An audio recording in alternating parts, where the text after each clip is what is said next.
Hey YouTube, welcome back to another video. If you're new here, welcome. My name is Maite, and today I thought I wanted to do something different. So if you're new to my channel, I typically do vlogs like weekends in my life, a day in my life, travel vlogs. I also documented my half marathon training and my half marathon in a series in the channel, etc. And I have a couple sit-down videos, but not too much.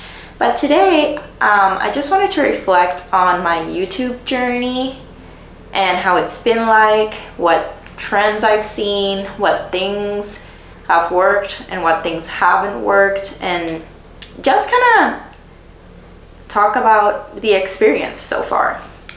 I feel like there's two things I want to say to start. One being, I started my YouTube channel April 1st, 2025, and it's currently August 3rd, 2025.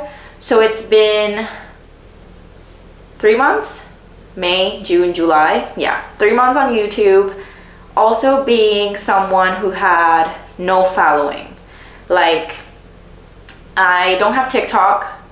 I have Instagram, but it's a personal account, and I don't have any YouTuber friends or influencer friends. So I started YouTube as a passion project. It's something that I wanted to do for myself. I love watching YouTube, and I've always wanted to document my life and have all those memories for myself, as well as I wanted to learn how to edit and do things like that. And I love watching vlogs, so I knew that that was what I wanted to do for my channel, was vlogging.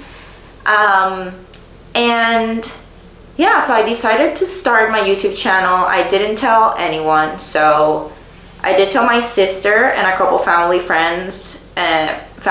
members, but I don't think my parents know, and majority of my family doesn't know. So I did want my channel to grow organically and kind of understand how the YouTube algorithm work and how you could grow on YouTube by only having YouTube as your social media. So just wanted to give that background, because my experience could be different to yours depending if you know other influencers and they appear in your YouTube videos.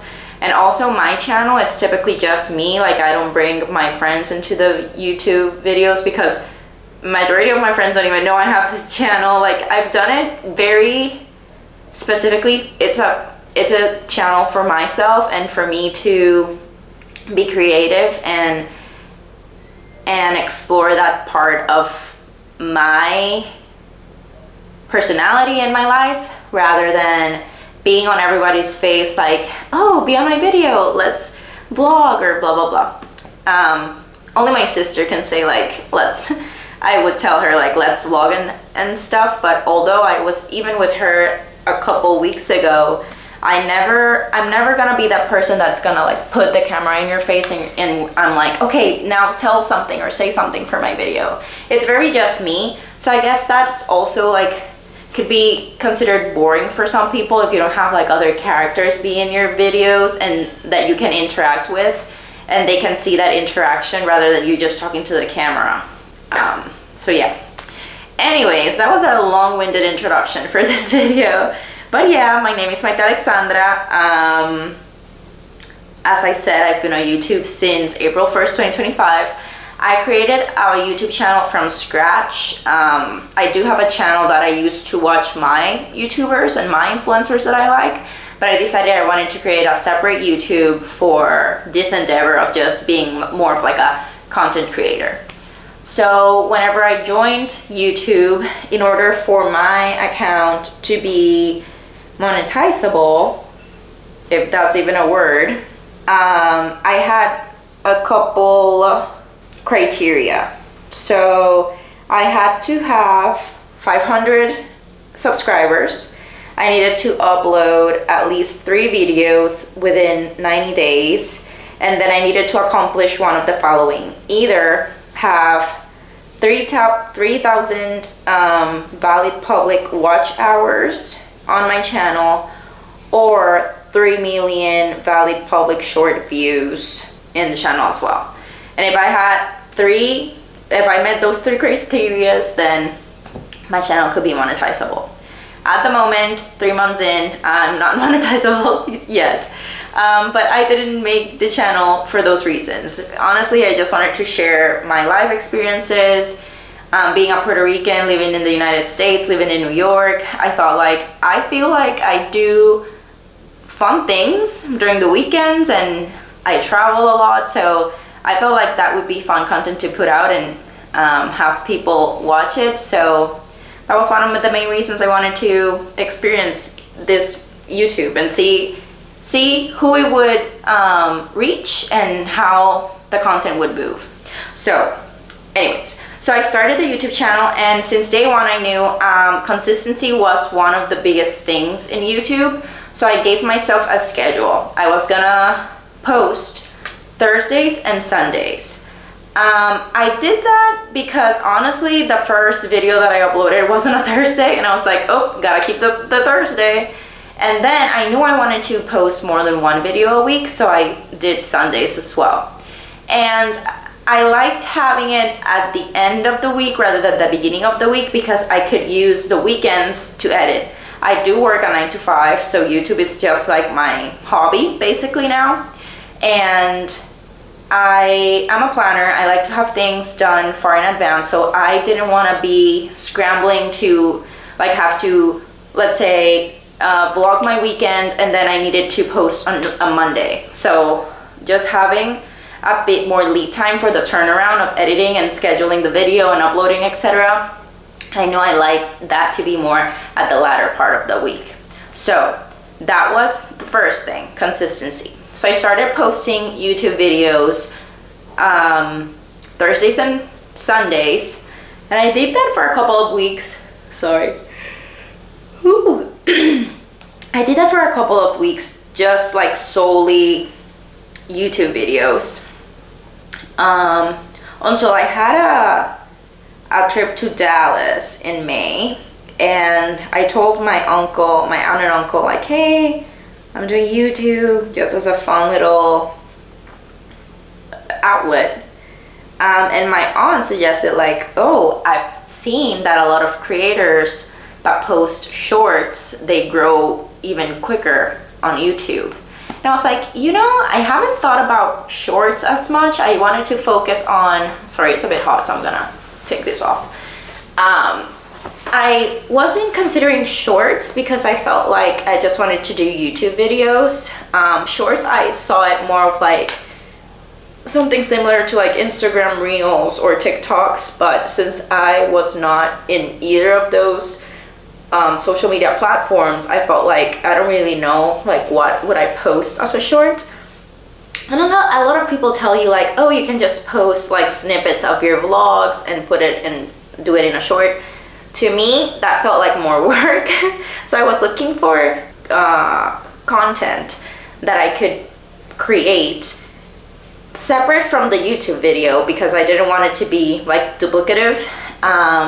So I started just posting YouTube shorts. I feel like the first YouTube short I posted was May 28th.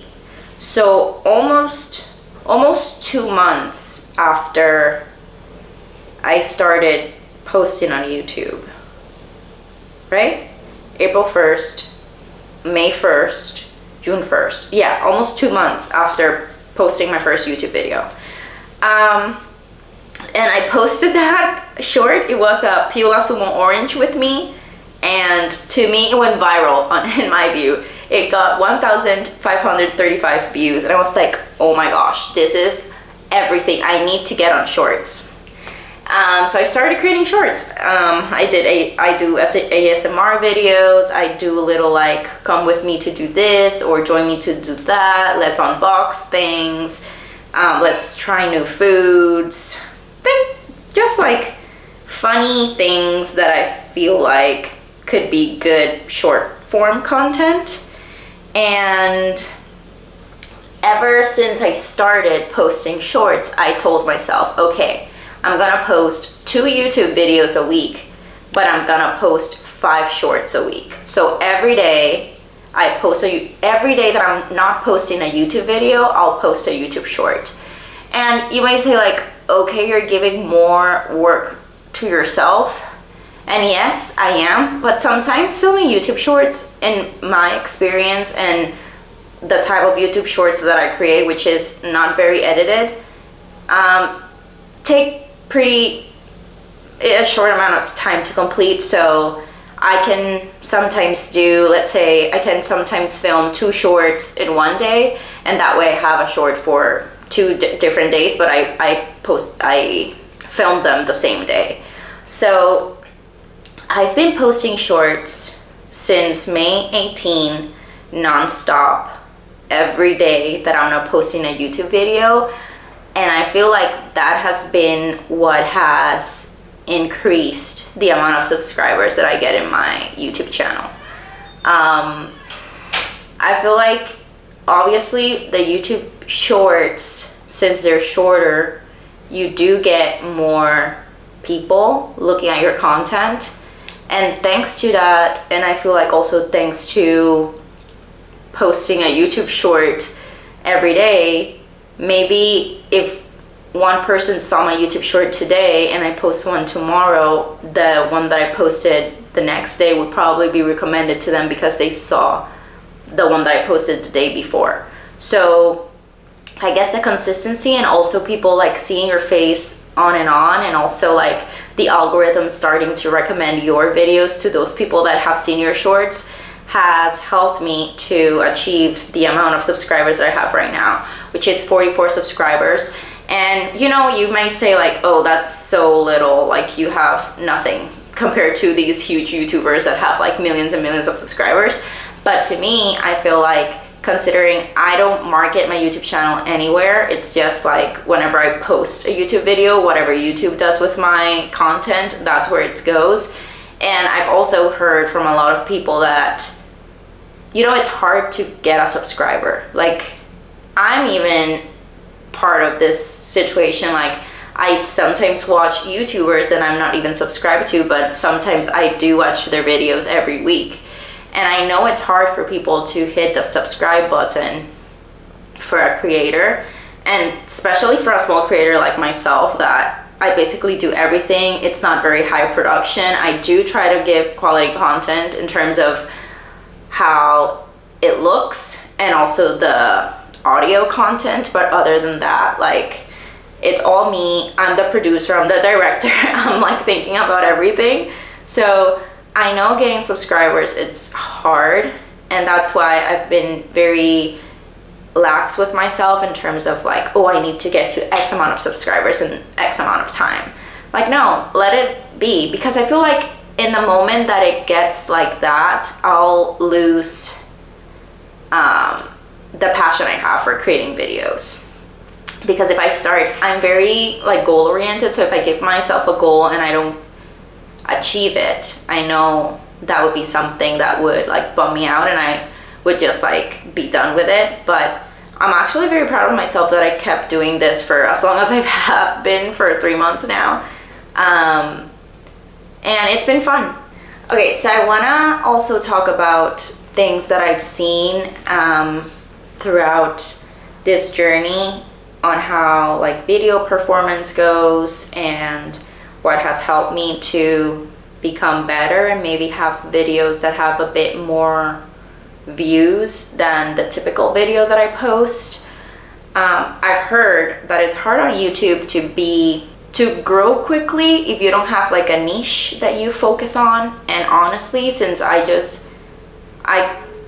could be categorized as a lifestyle vlogger, so I basically vlog my life, everything I do. I basically don't have a niche. So if someone is not interested in my face, I would say, they wouldn't go click on the video, versus if I had a channel that was specifically into like technology or AI or finance, things like that, that people actually sometimes search for that on YouTube to kind of get a perspective. Those would be videos that would do better and have a bigger following, I feel like. So I've experienced that whenever you post a video that's very specific to something. For example, I filmed a what's in my bag pretty early on in my YouTube journey. Let me see, that was June 1st, actually. June 1st, so 2 months into YouTube, I posted that video, and it got, right now it has 149 views, but the first couple days, I would say first 3 days of that video, it had 133 views. And for me, that was like, whoa, this video went viral. Because before I would get like 4 views in a video, and it was probably my family watching it. So having videos that are like specific to something will definitely reach and engage viewers. Another one that was really good for me, that did really good, is the Mount Rainier half marathon that I posted not too long ago, in July 27th. That one has 156 views right now, and I posted it a week ago, I think. So yeah, so having something specific like running, or like a half marathon, or maybe like a big half marathon, like it's that Mount Rainier one that not a lot of people do, but it's good engaging content. There's a lot of people that run out there. So also my running series did really good, I feel like, because there's been like a boom regarding running, and people love like being in run clubs and starting to run and things like that, which I feel like that was a good topic to have a series on, because people are attracted to like, oh, I want to start running, let me see running content.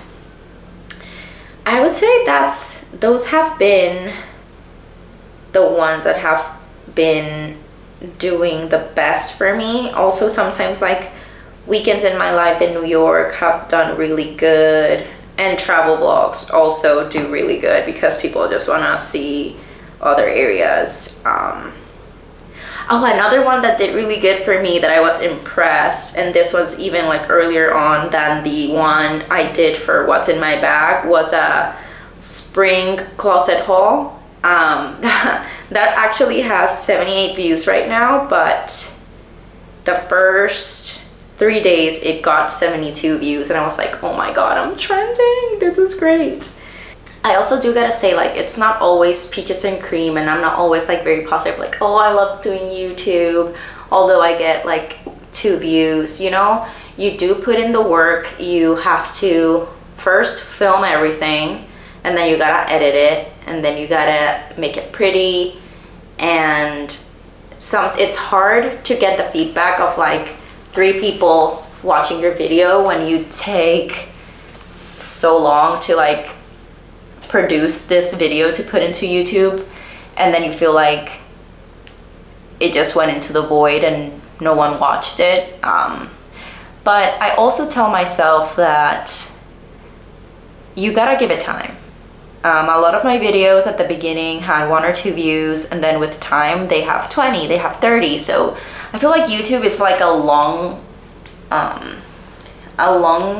game versus like a short game. So you gotta know how to play it, and you gotta know to be patient and do things without expecting too much, so that whenever something goes viral in your view, you're excited about it. Because, you know, every time I get a subscriber, I'm so excited. I'm like, oh my god, another subscriber, and it's 45 subscribers. And I know for some people that's like nothing, but to me that means a lot, because I understand how not everyone wants to subscribe to a channel, and not everyone has the commitment to subscribe to a channel. So having those like lower expectations definitely help in order to like continue to produce content. Also, one thing I feel like has definitely added to my videos is having good thumbnails. I use Canva for my thumbnails and doing them a bit more aesthetically, and I actually did buy Canva Pro because they have really nice templates for thumbnails in the Pro version. So I invested in that to make my thumbnails a bit more fun and edgy, and hopefully to engage more people, as well as the editing. I started editing with iMovie and now I edit with CapCut. And I started with the free version of CapCut, which is really good, honestly, but I decided to upgrade to the Pro version because it gave me more exports a week. Rather, it has unlimited exports a week if you do it through the Pro, versus if you do it through the free version, you only have 2 exports a week.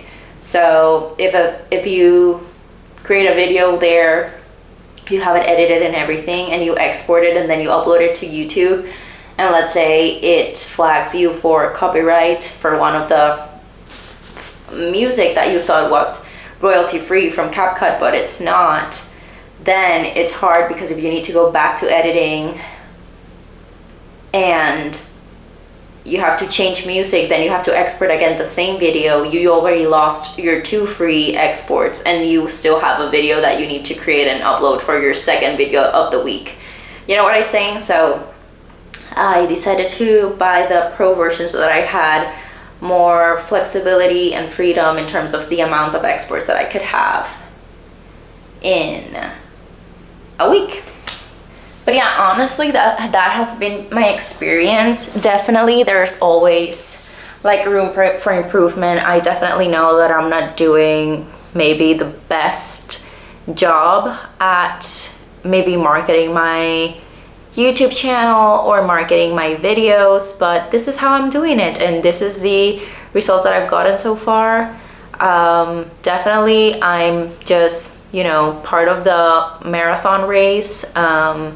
I've been now 4 months in, and it's been good. I've loved having the creative freedom to create all these videos, to share them with whoever watches them. It brings me joy. I definitely think differently now. I feel like now whenever I'm doing something, I'm thinking ahead, like, could this be a video? Could this be a short? And also it has been good for me to have like a schedule. So every month, and I did this for July and I'm doing it now for August, but every like end of month I sit down and I say, okay, what videos do I want to create for the next month, for example? And I'll like go through, maybe think, oh, do I have a trip this month? Yes or no? Do you have anything specific happening this month that I want to showcase in a video? One sec, I need water. All right.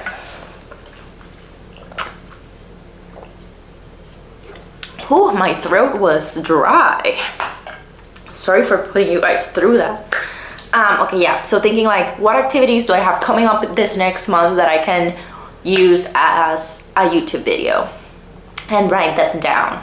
And then I put the dates and I say, okay, and as I said, I have videos Thursdays and Sundays, so I start, okay, this date is Thursday, this date is a Sunday, and I'll go through the entire month, and I'll say, okay, let's say I have a trip next month, so I'm like, okay, trip vlog. So that way I can organize myself, and as well organize what the filming schedule is gonna be like, and give myself enough time to film, edit, and then upload.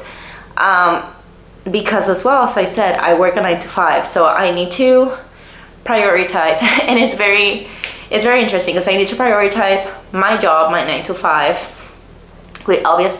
which obviously helps me fund whatever I want to buy for myself, in terms of like, it could be equipment for the YouTube channel, or softwares for editing, or buying the Pro Canva and things like that. So obviously I can't leave that full-time job, because right now I'm not getting paid by YouTube for anything.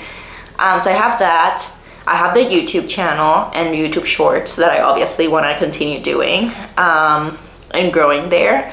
I also have a boyfriend, so I have to obviously take time to spend with him and, you know, put into that relationship. I have my family that doesn't live here either, so I need to take time to also talk to them and spend with them. And then I also have my personal life where I love working out and going out. I also like shopping, as you've seen.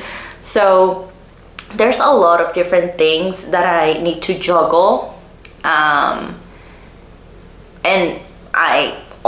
all that I enjoy and all that I want to do, but I just want to have to be mindful that I need a schedule, bringing it all back. I need to have a schedule so I know, like, okay, this day and this day I'm doing X thing, so I need to be conscious that I either have to film or maybe I don't have to film and I can just do whatever I want, things like that. So having that schedule and planning, it's definitely a game changer for me. So I would recommend that, and also consistency.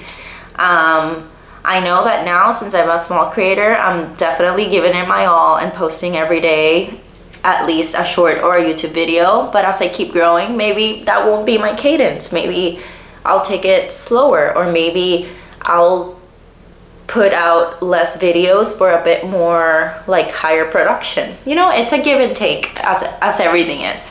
So yeah, if you have any recommendations for me or any feedback, comments, support, please let me know. It's sometimes, as a small creator, hard because you don't see as much feedback from the people that watch your videos. So if you have anything to say, please put it in the comments. I would appreciate it. I'll definitely read it and comment back.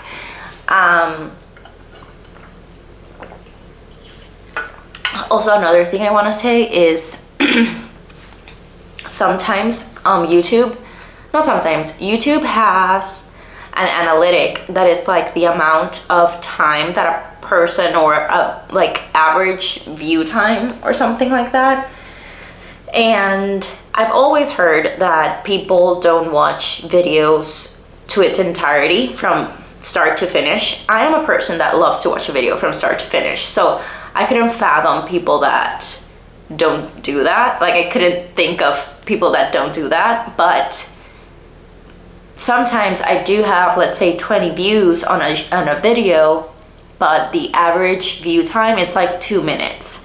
And I'm like, why did someone engage in the video and then at the 2 minutes they disengaged? And then you don't have the feedback because you're a small creator and not a lot of people comment on your videos, so you don't really know like what's going on. So yeah, that's another thing, that being a small creator, sometimes it's like you're here alone in your little island creating videos for the world, not knowing if what you're putting out there, it's interesting or not. So yeah. Anyways, I think I've talked your ear off already. And yeah, I hope you enjoyed this video. Let me know what you thought in the comments. Thanks for watching, and I'll see you on the next one. Bye!